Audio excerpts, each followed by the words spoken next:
दिल्ली में जाके जंतर मंतर में जाके बैठूंगा और अमरन अनशन करूंगा और जब तक इसका नहीं होता है तब तक मैं धरने पे बैठूंगा।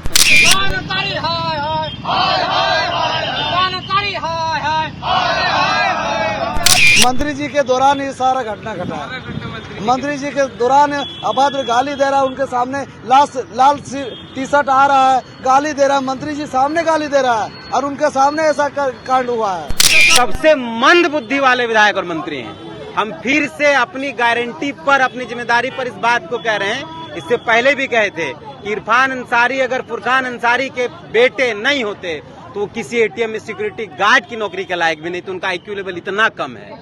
इरफान साहब से एक ही सवाल है कि उनका मूल जो काम है इस राज्य की स्वास्थ्य व्यवस्था को बेहतर करना, वो काम छोड़कर वो सारा काम करते हैं। दिल्ली में जाके जंतर मंतर में जाके बैठूंगा और अमरन अनशन करूंगा और जब तक इसका नहीं होता है तब तक मैं धरने पे बैठूंगा। उसके बाद मंत्री जी कहते हैं कि आपका घर तो हमसे चल रहा है। मंत्री जी, जब आप मंत्री नहीं भी थे तब भी हमारा घर चल रहा था, जब आप मंत्री हैं तब भी घर चल रहा है, जब आप मंत्री नहीं भी रहेंगे तब भी घर चलेगा। तो ये भ्रम से निकलिए कि आपके चक्कर में हमारा घर चल रहा है।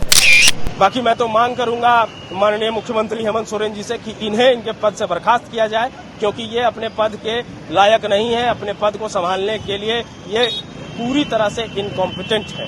नमस्कार, मैं हूँ रिया किस्पोटा और आप देख रहे हैं लाइव लगातार। आपको बता दें कि कल एक पत्रकार के साथ जो मारपीट का एक जो बात सामने आया है, आपको बता दें कि जब इससे मंत्री जी को पूछा गया कि एक जो पत्रकार है मारपीट किया गया, तो उनका बयान ये आया कि हमारे वजह से जो है आपका दुकान चलता है। एक बहुत शर्मनाक बात है कि एक मंत्री के मुंह से ये शब्द निकल रही है। आपको बता दें कि तमाम जो पत्रकार है यहाँ मौजूद है और न्याय के लिए मांग कर रहे हैं। आइए सुनते हैं क्या कुछ कह रहे हैं पत्रकार। एक पत्रकार मौजूद है। सर, इरफान अंसारी के द्वारा कल एक बात बोली गई थी कि हम जो पत्रकारों का जो पेट है वो हमारी दुकान से चलता है, उस पर क्या कहना चाहेंगे? और कल परसों जो एक वारदात हुई, पत्रकार के साथ मारपीट किया गया, उसे नजरअंदाज भी किया गया। देखिए, जो कल जो मारपीट की घटना हुई है हजारीबाग में, ये तो निंदा का विषय है। इस पे जितनी निंदा की जाए कम है।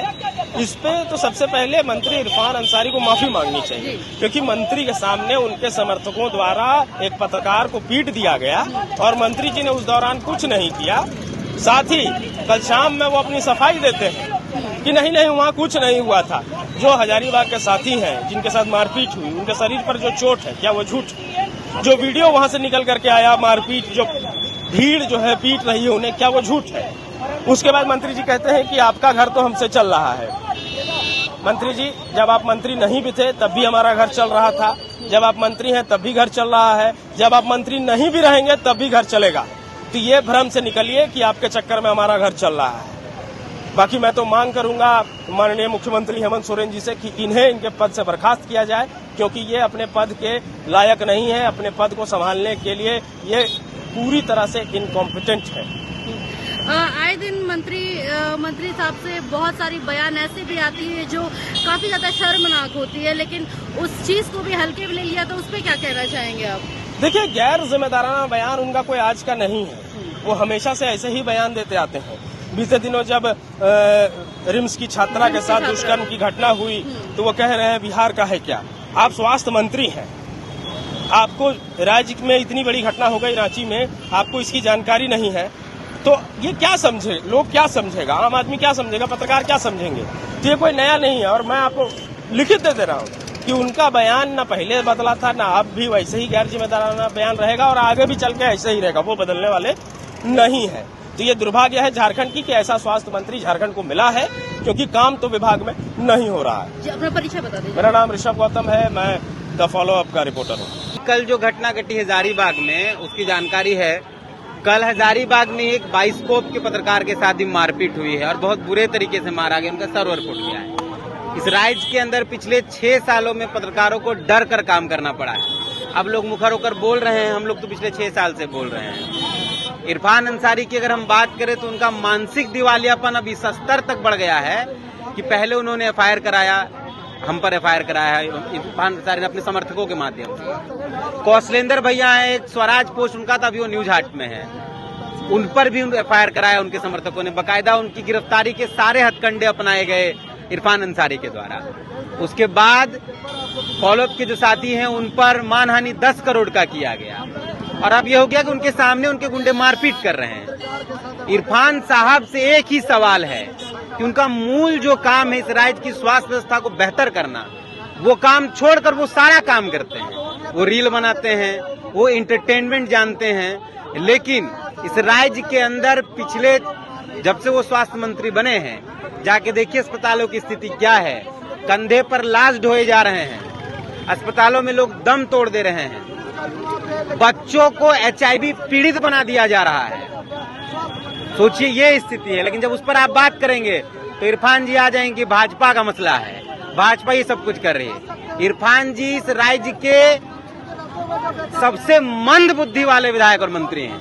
हम फिर से अपनी गारंटी पर, अपनी जिम्मेदारी पर इस बात को कह रहे हैं, इससे पहले भी कहे थे कि इरफान अंसारी अगर फुरकान अंसारी के बेटे नहीं होते तो किसी ATM में सिक्योरिटी गार्ड की नौकरी के लायक भी नहीं, तो उनका IQ लेवल इतना कम है, उनको पता ही नहीं चलता वो क्या कह रहे हैं। कल उन्होंने, आप सोचिए कि आपके सामने पत्रकारों को मारा गया, आप माफी नहीं मांग रहे हैं, ऊपर से कह रहे हैं कि पत्रकारों की दुकानदारी, भाषा उस आदमी का देख लीजिए कि पत्रकारों की दुकानदारी चलती है इरफान अंसारी की वजह से। इरफान अंसारी को पता होना चाहिए कि राज्य की जनता वोट करके उनको विधायक मंत्री बनाती है, राज्य की जनता, हमारे भी पैसे उसमें लगते हैं, तब उनको तनख्वाह मिलता है, तो उनका और उनके परिवार का जीवन चलता है। किसी एक पत्रकार की दुकानदारी अगर इरफान अंसारी की वजह से चलती हो तो वो सामने आकर बताएं कि फलाना आदमी का जीवन इरफान अंसारी की वजह से चलता है। आकाश जी, क्या पत्रकारों की गरिमा अब उनके कार्यकर्ताओं से भी नीचे हो गई है? एकदम हो गई है। आपको कल की घटना दिखाई पड़ी क्योंकि वो वीडियो रिकॉर्ड हो गया है। कल से पहले भी हम लोगों ने कोशिश की थी ना कि तमाम जो पत्रकार हैं, जो पुलिसिया दमन होता है, मंत्री का, तो सरकार का जो दमन होता है उसके खिलाफ बोला जाए, लेकिन लोग बोले नहीं। पहले FIR हुए, मानहानि के केसेस हुए, तब ना वो मामला मारपीट तक चला गया। अगर जब FIR हो रहा था, मंत्री के द्वारा FIR कराया जा रहा था, कौशलेंद्र भैया पर FIR कराया गया, स्वराज पोस्ट जब वो जिस संस्थान में था न्यूज आर्ट में, तब भी अगर ये विरोध प्रदर्शन होता तो आज ये मारपीट तक नहीं जाया जाता। आज मंत्री के गुंडे इस हाल तक पहुंच गए, पत्रकारों को मारा जा रहा है, इवन दौड़ा दौड़ा के मारा जा रहा है, और आगे भी मारा जाएगा, इसकी भी गारंटी है।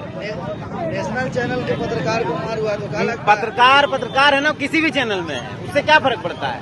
उसका काम खबर लाना है और जनता के बीच ले जाना है।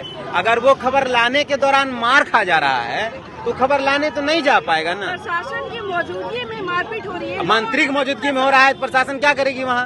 मंत्री बड़ा है ना, मंत्री जब पहुँच रहे हैं तो तमाम पदाधिकारी तो मंत्री के इर्द गिर्द हैं। जब मंत्री की बेशर्मी इस हद तक है तो फिर वहाँ अधिकारी क्या करेंगे? और मंत्री की बेशर्मी इस हद तक बाद में करे दुकानदारी चलता है। फॉलोअप पर मानहानि हुआ, स्वराज पोस्ट पर FIR हुआ, मुझ पर FIR हुआ। अगर इस वक्त ही हम विरोध में आते तो ये मारपीट का नौबत नहीं है।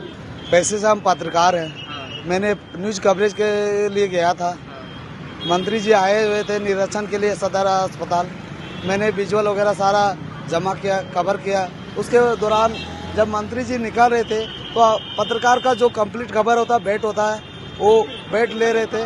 तो हम लोग बेट लेने के दौरान जो रिलेटेड से गए थे सदर अस्पताल का वो क्वेश्चन हुआ, उन जवाब मिला। उनके बाद जो भारत मित्र का संवाददाता सोनू केसरी है, वो वहाँ का जो ये रामनवमी से रिलेटेड क्वेश्चन पूछे मंत्री जी से, तो उनका जवाब हुआ।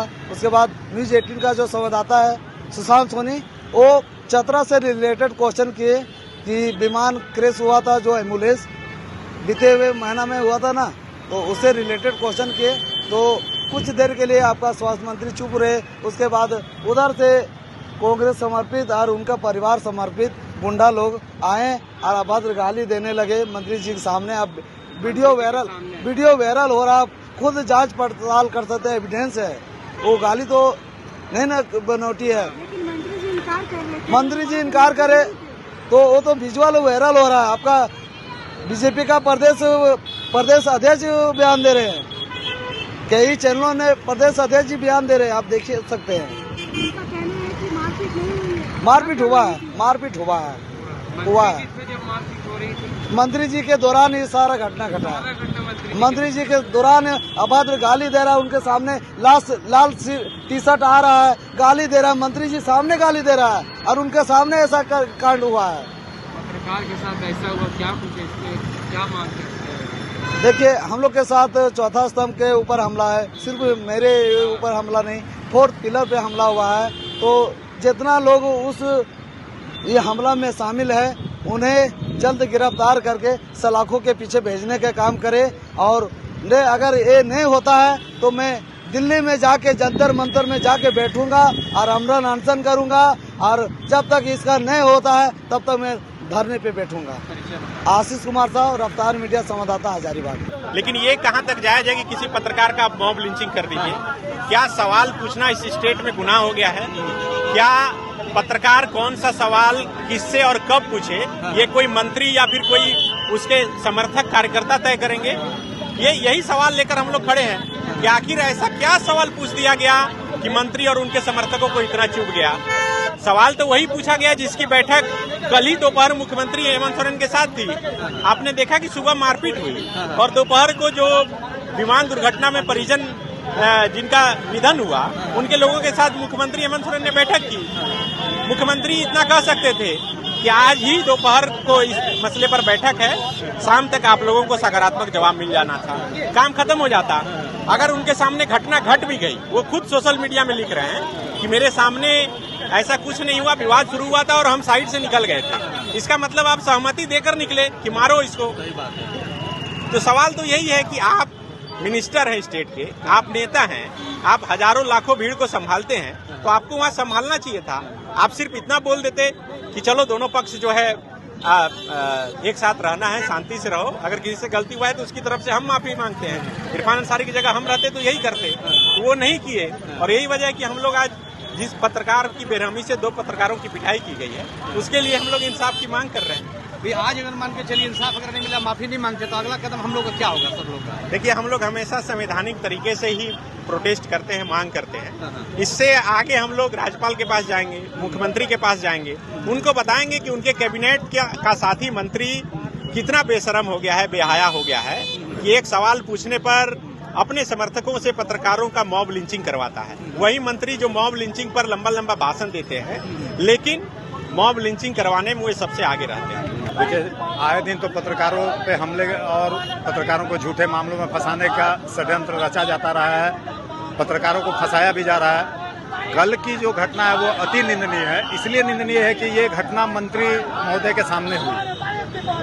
और इरफान अंसारी जी वहीं मौजूद थे।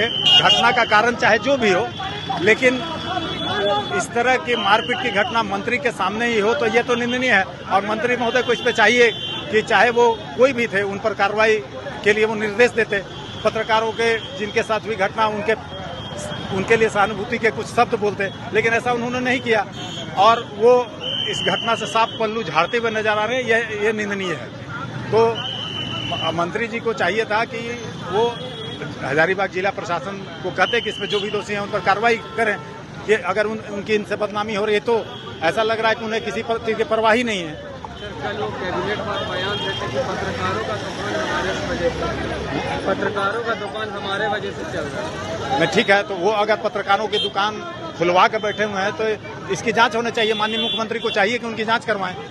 अगर इसमें वो पत्रकारों की दुकानदारी खुलवा के उनकी बदौलत चल रहा है और जाहिर सी बात है कि वो दुकान चलवा रहे हैं, तो अगर दुकान चलवा रहे हैं तो उनको इसकी जांच मुख्यमंत्री जी को करानी चाहिए। जब मुख्यमंत्री जी के समक्ष बोल रहे हैं तो एक तरह से माननीय मुख्यमंत्री जी के अप्रत्यक्ष रूप से उनको प्रभावित करने के ये प्रयास कर रहे हैं, इसलिए मुख्यमंत्री जी को इसको संज्ञान लेना चाहिए।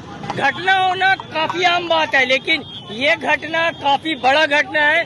जो दूसरों के लिए, जनता के लिए आवाज उठाते हैं, अगर उनके साथ ऐसी घटना होगी तो आने वाले दिन में सवाल नहीं, इतना सवाल का बौछार होगा कि शायद आपको हाथ उठाने का भी वक्त नहीं मिलेगा और आप लेके भाग जाइएगा अपना बोरिया बिस्तर। क्योंकि जो चौथे स्तंभ होते हैं ना, वो जनता की ताकत होते हैं, जनता की आवाज उठाते हैं और जनता की आवाज को दबाने वाले को कभी बख्शा नहीं जाएगा। चाहे वह मंत्री होंगे, सीएम होंगे, उनसे भी सवाल किया जाएगा, सवाल रुकेगा नहीं।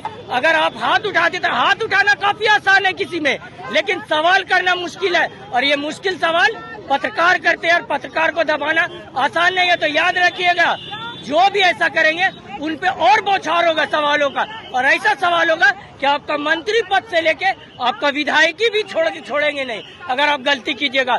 झारखंड है, ये कोई आपका उल्टा कानून नहीं चल रहा है जो आप हाथ उठा दीजिएगा। हाथ उठाने का कानून में कहीं पे प्रावधान है क्या कि आप किसी को मार दीजिए?